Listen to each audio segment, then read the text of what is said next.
All right, Flip. Yes, sir. What were we talking about? We were talking about why somebody wouldn't let somebody else out of a recording contract or whatever production company contract or any contract you have if you are fly with them and have been with them for 20 years. After so many years, after coming up together with them, and if they call you about like 25 or 30 years later, after reviewing their contract and saying, yo. After 30 years. You reviewed your contract after 30 years. No, I'm just saying, like, well, just trying to find loopholes and asking to get out of it. I feel like you should accommodate them. Especially based on what? Time, loyalty, friendship. You listing all things that don't work in business. Yeah, but when we sign, when I sign off first, that's what you're presenting to me. You're presenting those options: loyalty, friendship, time. I'm presenting a business contract. It's not true. Well, they put bait on the hook when you go fishing. Yeah, but then the up, right? Then you. We gotta get the fish out of the water.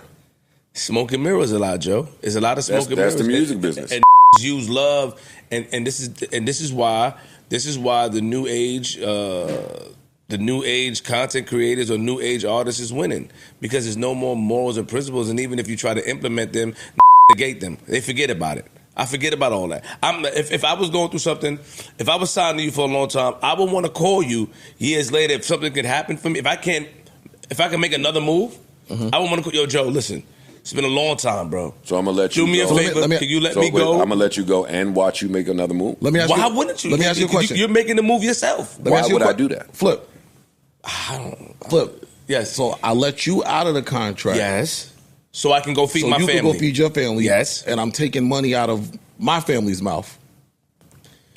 Yes. Because you made all the money already. I went to web 6-7 years later when I didn't have a pot to you did. Everything was out the window. I didn't see how anybody could even view me as profitable. And I'm like, yo, dog, it's over, yo. Let me out. And he's like, why would I do that? I put this amount of money in you. I bought the studio equipment. I was picking the records. I fought with the DJs. I ran around radio stations. I did all of this for years, and I ain't really making no money back. So why would I let you out? I was like, well, I guess you wouldn't. Yeah, but that doesn't make it right. I mean, Webb told me that on the phone, and he said how proud he is. You found another way, and you found a way to make it happen, I Joe. did the same thing that I just said.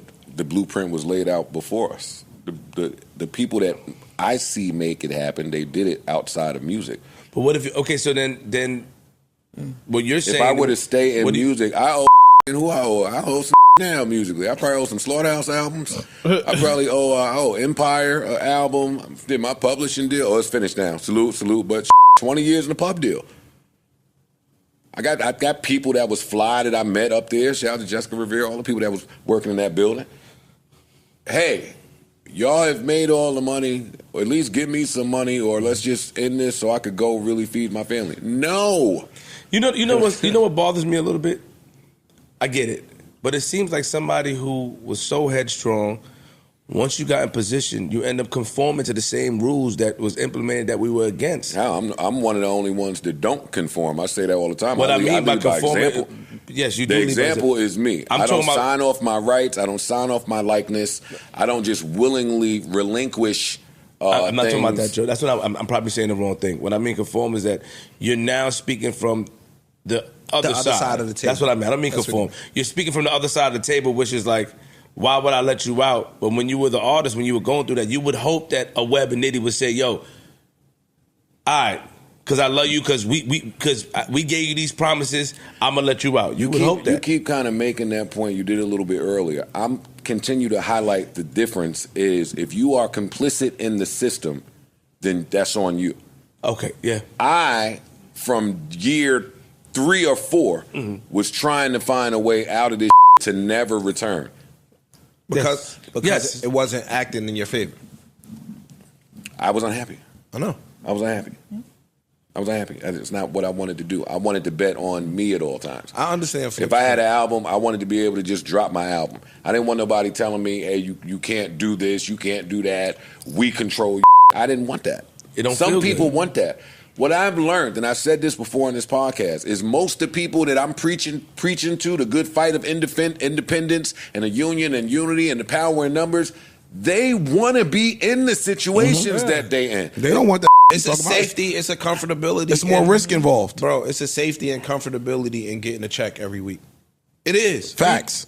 Can say whatever they want. Get up and out the comfy living room and go make it happen. So I'm not going to try to convince you. And I know that when I do try to convince you, if you hot enough, somebody is on the other side offering you way more something that is undeniable for you to feed your family. We come from poverty.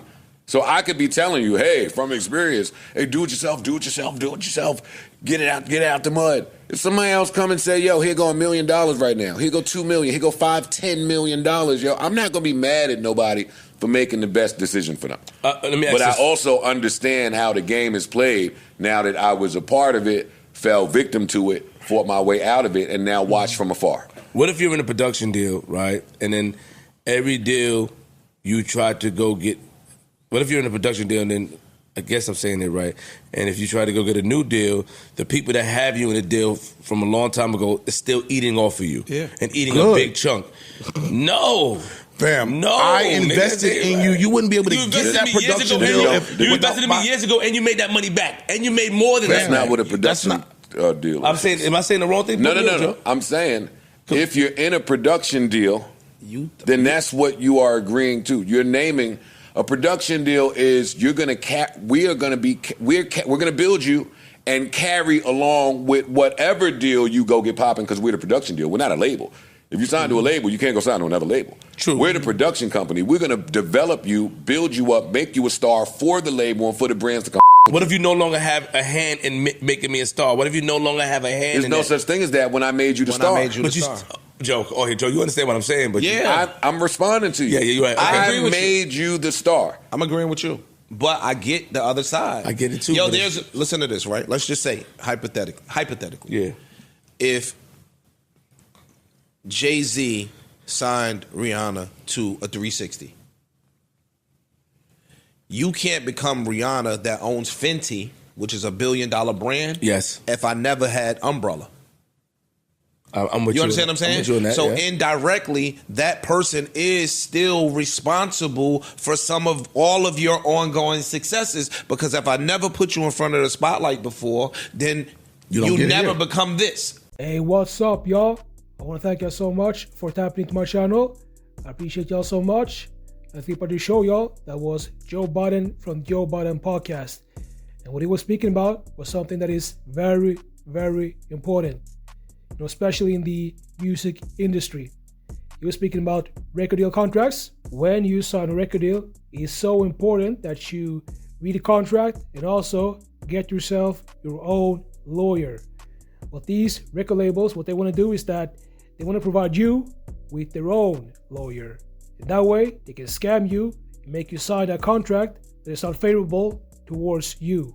If you are ever presented with a contract by a record label, make sure to get your own lawyer and have your lawyer read a contract and then tell you the good things about the contract and also the bad things about that contract. Because if you let these record labels provide you with their lawyers, then it's gonna be over for you. And if you bet on yourself, it's a big possibility that you're gonna become the next great rapper in the rap industry. So make sure to like this video and subscribe, and I'll see y'all in the next videos.